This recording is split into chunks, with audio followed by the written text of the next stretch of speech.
à la fois et des compétences et des moyens. On l'a dit aussi pour la décentralisation, c'est un peu du revu corrigé. Non, pas du tout. Écoutez, je dis, je crée 5 pôles régionaux intégrés de développement. 5 pôles, vous aurez Conakry, qui est la zone spéciale, vous aurez la Basse-Guinée, vous aurez la Moyenne-Guinée, vous aurez la Haute-Guinée. Prenons, vous me direz, par exemple, à Conakry, Conakry ne produit rien. De quoi vous allez fonder votre politique pour abonder financièrement la région de Conakry? Eh bien, j'ai dit, pour Conakry, je repose les ressources à capter sur les licences de pêche. Chaque fois que l'État tire une ressource d'une licence de pêche, Conakry, la zone spéciale de Conakry aura 15% au minimum. Ça, c'est un départ. Je repose sur le cordon douanier. Chaque fois que l'État tire des ressources du cordon douanier de Conakry, c'est-à-dire du port de Conakry ou de l'aéroport de Conakry, l'État en tirera 15% des ressources. OK? Au total, si vous regardez ça, prenez les ressources douanières. Nous parlons, je n'ai plus les chiffres actuels, nous parlons d'environ 100 millions de dollars annuels. OK? 100 millions de dollars annuels, 15% de ça, c'est 15 millions de dollars pour Conakry. Et en francs guinéens, ça fait 75 milliards.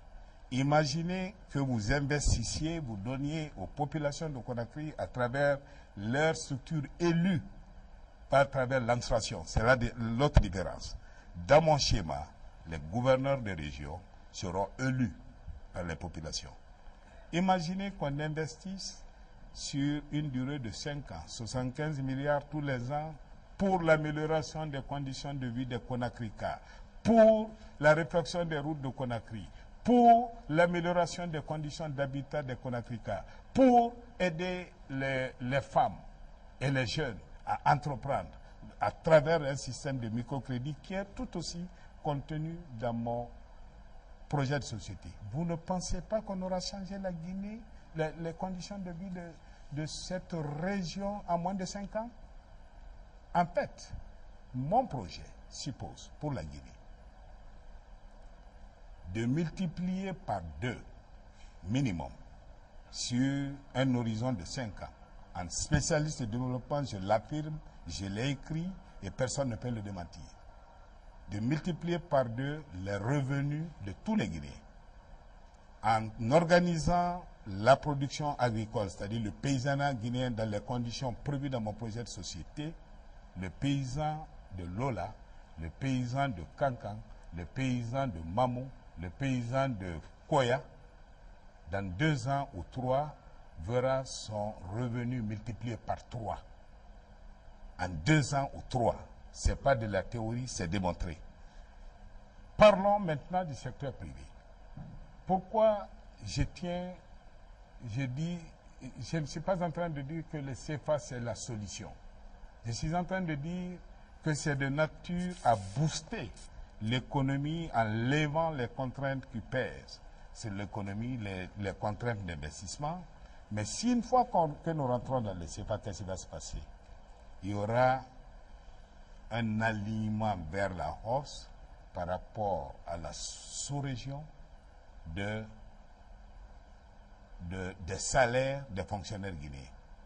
En moins de 2 ans, le policier guinéen qui touche aujourd'hui 200 ou 300 000 francs, équivalent à 30 000 francs CFA, contre 150 ou 200 000 de son collègue, pour son collègue sénégalais ou ivoirien. Vous pensez que si nous rentrons dans la zone CFA, nous pouvons prétendre stabiliser, maintenir ces bas salaires pour le policier, pour l'enseignant, pour le médecin? Non. Oui, mais le marché aussi va changer. Est-ce que vous ne pensez pas qu'en quittant la zone de CFA, nous ne perdons pas quelque peu notre souveraineté, puisque la zone CFA continue à être adossée à une autre monnaie non africaine? Je dis aux Guinéens, libère ton esprit. Libère ton esprit de ces dogmes-là. OK? Hier, c'est le colonialisme, l'impérialisme, le néocolonialisme. aujourd'hui, racisme, ethnocentrisme, en quittant, en abandonnant notre monnaie, nous ne perdons pas une once de notre souveraineté. Pouvez-vous me dire, M. Sidibé, que la France, ce grand pays, notre ancien colonisateur, en renonçant au franc français pour intégrer l'euro, a perdu sa souveraineté? Oui, mais la France continue à participer à la gestion de cette monnaie-là. Laissez-moi finir. Pouvez-vous me dire que l'Allemagne, dont nous connaissons la fierté et la puissance économique, en renonçant au Deutsche Mark pour intégrer l'euro, a perdu sa souveraineté? Non. Monsieur le Président, je réponds non. Laissez-moi finir. Je réponds non. Là, il faut comprendre, techniquement, je m'excuse d'être un peu technique, la monnaie en soi n'est pas une richesse. C'est un moyen d'échange. La monnaie en soi n'est pas créatrice de richesse. Elle n'est pas créatrice de valeur ajoutée. Donc il faut la manipuler avec attention. La monnaie est représentative de la quantité de biens et de services disponibles sur le marché. Si vous la manipulez de manière irresponsable comme on l'a fait, il se crée dans l'économie un déséquilibre cumulatif de flux. Une manipulation irresponsable entre comme on l'a fait une disparité entre le taux de croissance du produit national et le taux de croissance des liquidités monétaires. C'est cela l'inflation.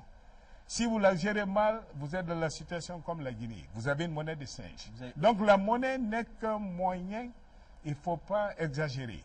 En renonçant à ce signe, à ce symbole, la Guinée y gagne. La Guinée y gagne parce que nous facilitons les échanges avec le monde. Nous facilitons notre accès à l'économie régionale et à l'économie mondiale. Vous pensez qu'aujourd'hui, demandez aux opérateurs qui sont à côté de vous, est-ce qu'il y a une seule transaction avec l'étranger qu'elles évaluent les différents contrats en francs guinéens? Non.